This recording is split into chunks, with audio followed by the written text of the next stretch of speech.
అయ్యగారు ఎవరో dance baby dance వచ్చింది. సత్తపు చెట్టప్ప ఏంటి బాబు?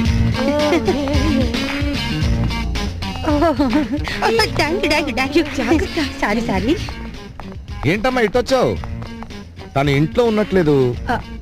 అన్నయ్య గారు, వదిన గారు. ఓ నమస్కారం అండి. హాయ్. మీ వదిన గారా? కళ్ళకేమైంది? ఎప్పుడో పెళ్ళప్పుడు చూశాను. పాప ఆయన కూడా పారిపోయినట్టున్నారు కదా. అది ఓ గాడ్, నన్ను ఒకసారి చూడండి. అయ్యో తప్పమ్మా, పరస్త్రీని చూడకూడదు. నేను నా భార్యనే సరిగ్గా చూడను. అంత నిష్టానా? అలా కాదండి, చూడడానికి కొంచెం కష్టం. 2 కళ్ళు చాలు. మీరులా అంటున్నారని నేను ఇలా మారిపోయి బూటబుల్ గా వచ్చాను. ఐఎమ్ యువర్ పైప్ చి వైప్ అంజలి. అలా చూడకండి, సిగ్గేస్తుంది. నువ్వు నా పెళ్ళానువా? టోటల్ గా మారిపోయాను. ఎలా ఉందండి, బాగుందా? వేషం మార్చగానే నువ్వు నాకు పెళ్ళామేంటా అనిపిస్తోంది. మరేనండి, వేషం మార్చగానే మీరు నాకు